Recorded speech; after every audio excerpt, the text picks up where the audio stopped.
Hello tout le monde, j'espère que vous allez bien. Je suis très contente aujourd'hui de vous retrouver dans cette nouvelle vidéo pour vous présenter le plan with me du setup de mon bullet journal de décembre. Et sans plus de blabla, je commence du coup avec la première étape qui a été tout simplement les croquis au stylo.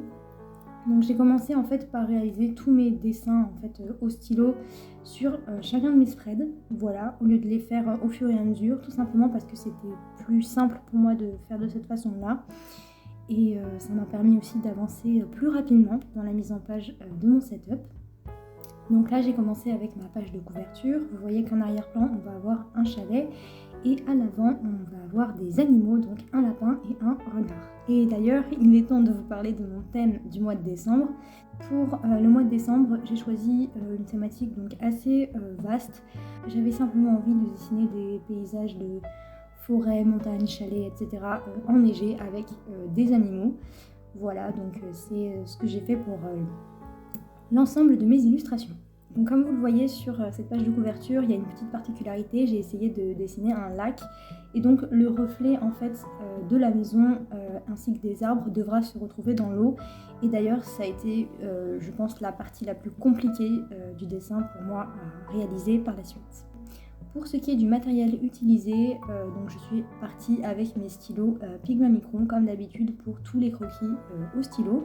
J'ai utilisé plusieurs tailles de pointe et notamment la pointe 0,3 en majorité et 0,2, 0,1 pour les petits détails. Vous allez voir aussi qu'il y a eu pas mal de changements en cours de route puisque donc à la base j'avais prévu de réaliser en fait tous mes titres et même ma citation, etc. Au feutre noir parce que j'avais envie de simplicité, sauf que je me suis rendu compte que le rendu n'était pas du tout ce à quoi je m'attendais et que ça faisait vraiment beaucoup trop strict pour moi. J'ai tout simplement essayé de rattraper le coup un petit peu comme j'ai pu en utilisant du papier craft.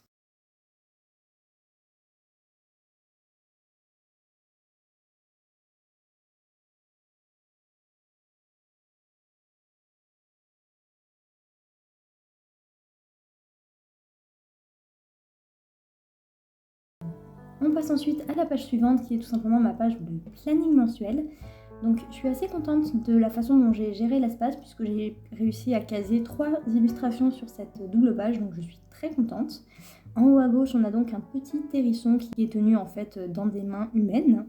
On a également une illustration donc un petit peu plus grande avec un chat qui est tout simplement posé sur un balcon et au loin donc on a un petit chalet dans les montagnes.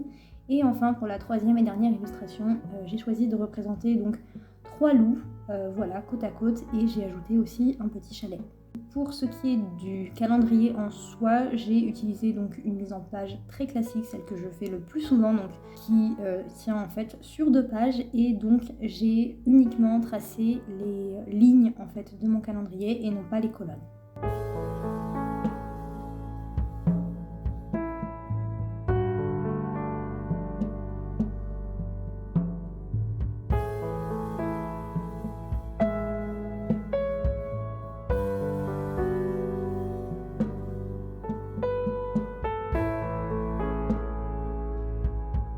Ensuite, on passe à mon spread de trackers, donc mes habit trackers et mes mood trackers.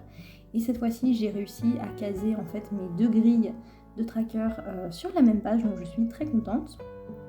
Donc on a vraiment une mise en page qui est hyper classique. J'ai tout simplement pris un stylo noir et j'ai tracé voilà, 2 tableaux et j'ai complété avec les différentes humeurs et les différentes habitudes que je souhaite suivre. Ensuite, on passe à ma page de to-do list et cette fois-ci, j'ai fait quelque chose que j'aime beaucoup faire dans mon bureau, c'est-à-dire les illustrations en coin de page. Donc ici, on a une ribambelle d'animaux, hein, on a un petit lapin, un renard et 2 oiseaux posés sur une branche. Voilà, je trouve que l'ensemble est plutôt joli, assez harmonieux et je crois que c'est une de mes illustrations préférées de ce setup.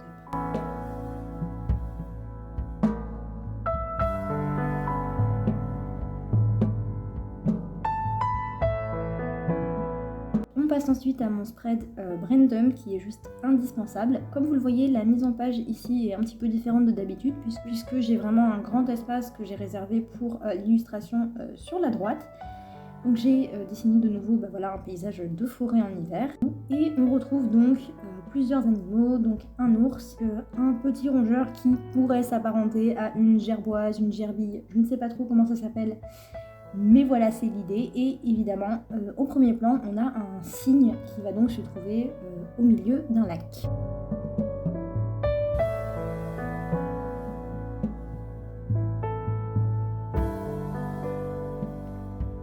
Pour la dernière illustration qui va se trouver du coup au milieu de ma page gratitude et this month, j'ai choisi en fait de faire un espèce d'effet de perspective avec l'arrière-plan et j'ai dessiné en fait deux animaux, donc un loup et un chat cette fois-ci.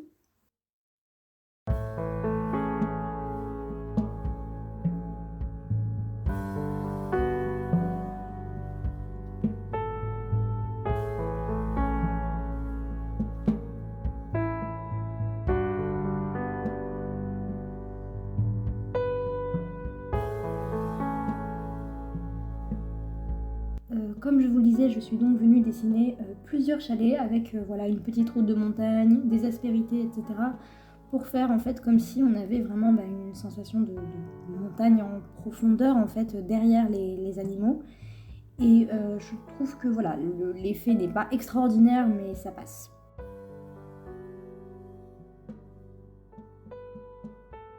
On passe maintenant donc à la mise en couleur et je commence bien sûr avec ma page de garde et mon renard. Donc pour faire cette teinte orangée, j'ai préféré en fait faire des mélanges plutôt que d'utiliser directement la teinte orange que j'avais en gouache parce que je la trouvais beaucoup trop foncée, beaucoup trop saturée et je pense que le rendu n'aurait pas été joli. Donc j'ai préféré mélanger des teintes de marron, de jaune et un petit peu de beige et ce qui m'a donné cette couleur que j'aime beaucoup. J'ai commencé par tout simplement venir remplir avec du orange et puis j'ai ajouté des petits détails en repassant donc toujours avec la même teinte orange sur les zones que je voulais foncer un petit peu et je prends bien garde à laisser en fait en beaucoup plus clair la partie en fait ventrale du renard. Je sais pas trop si ça se dit comme ça mais j'espère que vous voyez ce que je veux dire. Et donc, comme vous le voyez justement, à propos de cette partie-là, je suis venue ajouter du gris, tout simplement parce que ça va me permettre de faire ressortir par la suite les traits de stylo blanc que je vais ajouter pour donner cet effet de fourrure. J'ai utilisé également du noir pour venir faire le bout des pattes et les oreilles.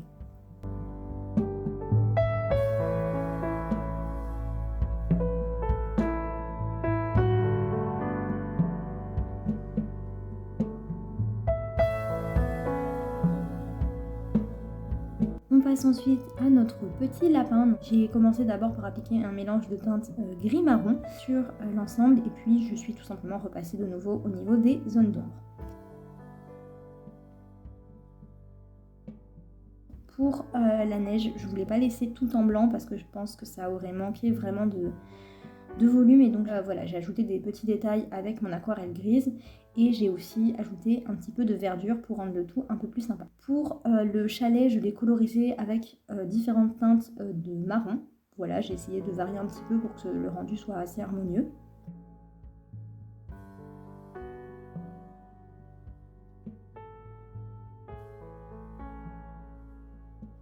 J'ai répété exactement le même process pour faire la neige qui descend du chalet et c'est le moment où ça s'est compliqué au niveau des arbres.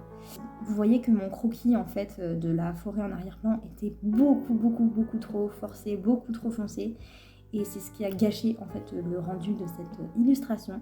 En tout cas voilà, c'est vraiment l'élément que j'aime le moins sur toute cette page. J'ai essayé de rattraper le coup comme je peux, mais je me suis vite rendu compte que j'aurais jamais dû en fait au départ faire un croquis aussi détaillé au stylo noir parce que ça a gâché cet effet un petit peu loose, un petit peu fondu de forêt que je voulais donner. Et voilà, je dois vous avouer que je suis un petit peu déçue à ce niveau-là.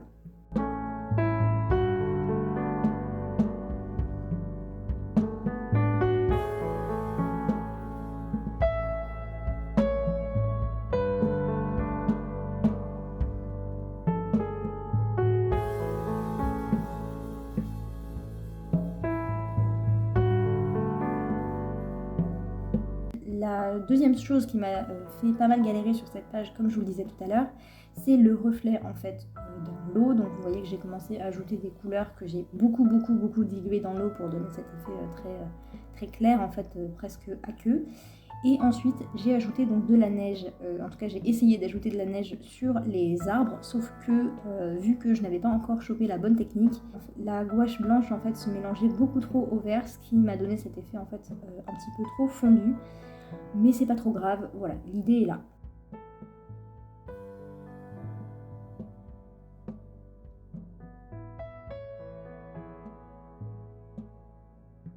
Et en touche finale, je suis repassée en fait sur le lac avec un crayon de couleur bleue parce que je trouvais que ça manquait vraiment de bleu pour ressembler à de l'eau.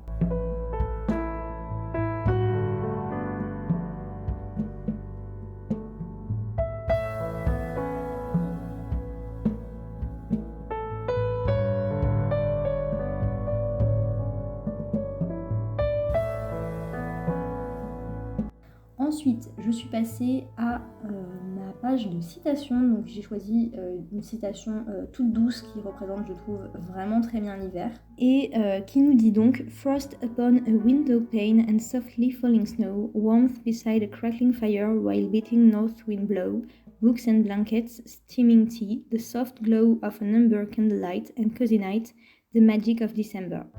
Et c'est une citation de Laura Jaworski. J'espère que je l'ai prononcé son nom correctement. Vous l'avez vu au départ, ma page de citation ne ressemblait pas du tout à ça. C'est juste que le rendu au stylo noir ne me plaisait pas du tout et donc j'ai collé en fait une grande page de papier craft. Je suis venue réécrire la citation et je l'ai repassée au stylo gel blanc, ce qui d'ailleurs m'a pris un temps fou et je vous recommande très peu cette méthode. Utilisez plutôt voilà, un feutre, ce sera beaucoup mieux.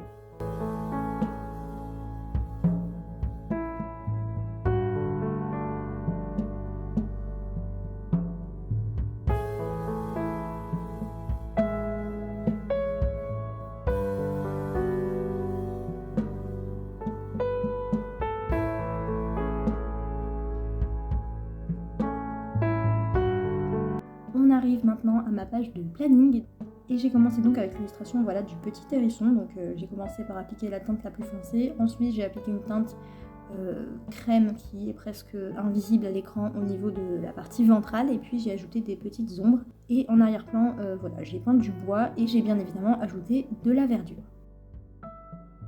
Alors vous l'avez sans doute déjà remarqué et ça va continuer jusqu'à la fin de cette vidéo. Pendant l'entièreté de ce setup, j'ai été extrêmement anxieuse en fait à l'idée que mon papier ne tienne pas bien en fait la peinture aquarelle parce qu'il y avait beaucoup d'eau et donc j'avais vraiment très peur que les couleurs traversent mes pages. Donc j'ai passé mon temps en fait à retourner mes pages pour vérifier qu'il n'y avait pas eu de traversée et heureusement tout s'est très bien passé. On passe maintenant donc à nos petits loups, donc j'ai décidé d'en faire un marron, un gris et un noir.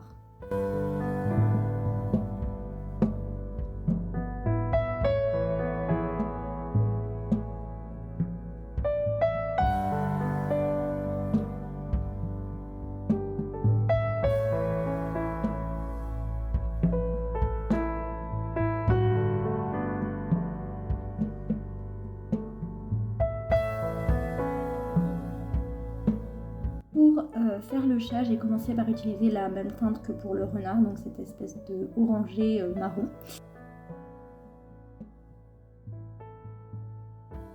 Ensuite, je me suis attaquée donc au balcon que j'ai peint donc à la gouache marron. Donc cette fois-ci, j'ai vraiment essayé d'avoir un rendu très opaque au niveau de la peinture parce que voilà, pour moi, c'était ce qui rendait le mieux.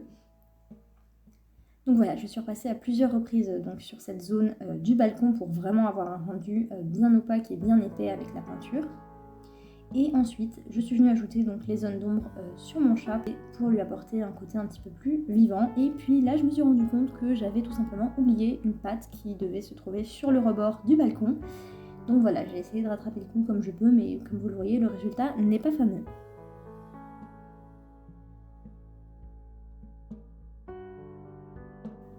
On passe ensuite du coup voilà, à la montagne, donc j'ai utilisé différentes teintes de vert pour faire cette espèce de forêt en arrière-plan. J'ai ajouté des petits traits de verdure et je suis passée au chalet.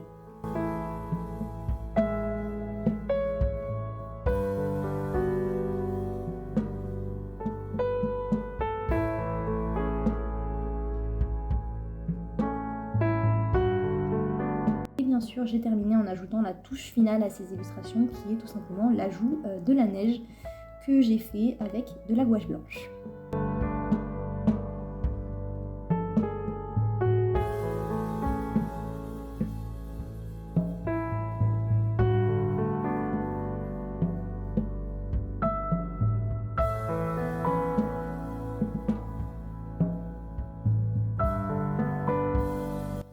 Pour ma page de trackers, donc j'ai rien fait de très particulier, je suis juste venue avec mon feutre Tombow vert foncé, donc c'est le vert le plus foncé que j'ai et je crois que c'est un de mes feutres préférés. Voilà, j'adore le vert pour ceux qui ne le sauraient pas. Et donc j'ai tout simplement repassé le titre en vert et je suis également venue ajouter donc ma teinte verte d'aquarelle pour repasser en fait sur les petits chiffres de mes tableaux. Voilà, tout simplement. On passe ensuite à la to-do list, donc je commence par écrire le titre, donc avec le même feutre, d'ailleurs c'est le même que j'ai utilisé pour l'ensemble de ce setup. Et on passe maintenant à la mise en couleur, donc je commence comme tout à l'heure par faire le renard. Au niveau du processus de peinture, c'est toujours le même en fait. J'essaye d'abord d'avoir une base homogène avec la couleur prédominante et ensuite j'ajoute en fait les petits détails et les ombres, etc. J'essaye de fondre au maximum les couleurs entre elles pour que le rendu soit le plus harmonieux possible et voilà. Et donc voilà, j'ai pas trop de techniques très précises à vous donner. Je vais tout simplement me taire et vous laisser profiter de ce petit moment de peinture.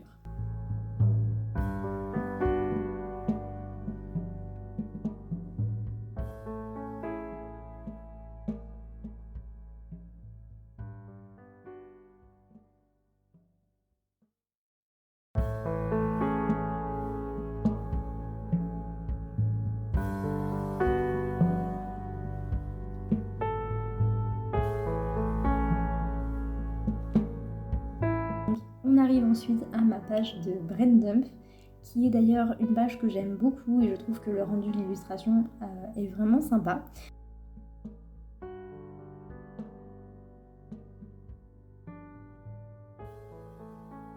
J'ai commencé par m'attaquer à l'ours que j'ai d'abord rempli avec une teinte de marron, donc encore une fois la plus homogène possible, et je suis venue foncer les zones d'ombre. Je vous le disais tout à l'heure, c'est vraiment toujours la même technique. Alors évidemment pour faire la petite souris, j'ai utilisé un pinceau beaucoup plus précis pour venir essayer de faire des petites rayures et pour donner un côté un peu plus réaliste entre gros guillemets à cet animal.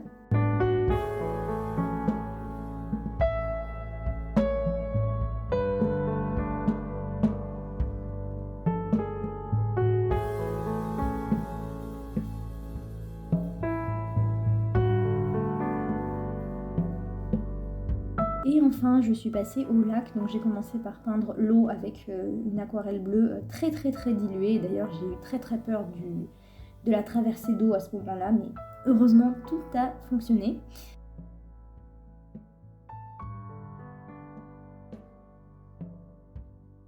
Et puis je suis passée ensuite aux arbres, donc vous allez voir cette fois-ci comment j'ai réussi à peindre à peu près une sorte de forêt d'arbres de façon très floue, hein. Encore une fois c'est ma façon de faire parce que je ne m'en sors pas du tout si j'essaye de dessiner des arbres de façon précise et détaillée. Donc je préfère rester sur quelque chose d'assez flou et que je gère à peu près. Donc voilà, j'ai utilisé 2 teintes de vert et je trouve que le rendu de ces arbres là, quand j'avais pas fait de croquis donc au stylo noir, est beaucoup mieux que celui des arbres qui se trouvent sur ma page de couverture. On passe ensuite au cygne, qui d'ailleurs a été un des animaux les plus compliqués à gérer pour moi je trouve, parce que c'est un animal qui est blanc, donc on lui ajoute des zones d'ombre et des petits détails, etc. Il faut vraiment le faire très légèrement pour pas qu'on perde justement ce côté très clair en fait du plumage.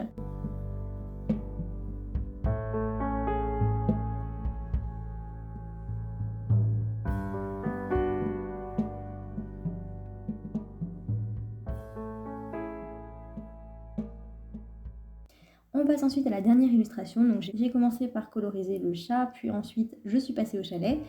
Évidemment j'ai ajouté plein de petites rayures sur mon chat, parce que je trouve que c'est tout ce qui lui donne en fait son charme.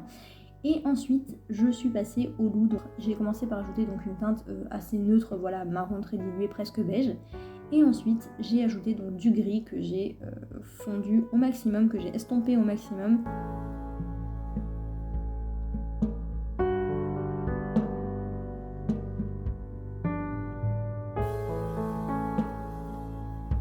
Bien sûr, j'ai ajouté plein de petits détails en gris et en vert au niveau de l'arrière-plan pour donner vraiment cette espèce d'effet montagne.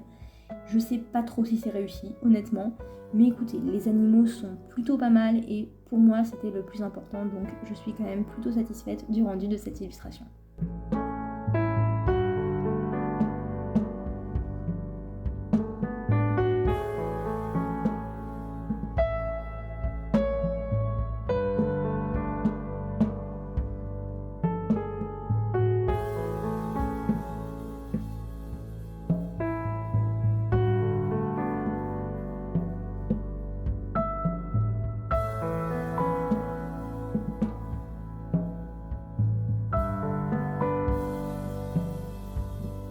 Donc écoutez, voilà, cette vidéo est maintenant terminée. Je vous laisse donc profiter du flip through. Si jamais vous appréciez mon contenu et vous souhaitez me soutenir, n'hésitez pas à liker cette vidéo et à vous abonner à la chaîne. Et je vous invite également à faire un tour sur mon compte Instagram pour retrouver toutes mes publications Bullet Journal. Je vous souhaite un très beau mois de décembre, de très belles fêtes et je vous dis à bientôt pour une nouvelle vidéo. Bye bye!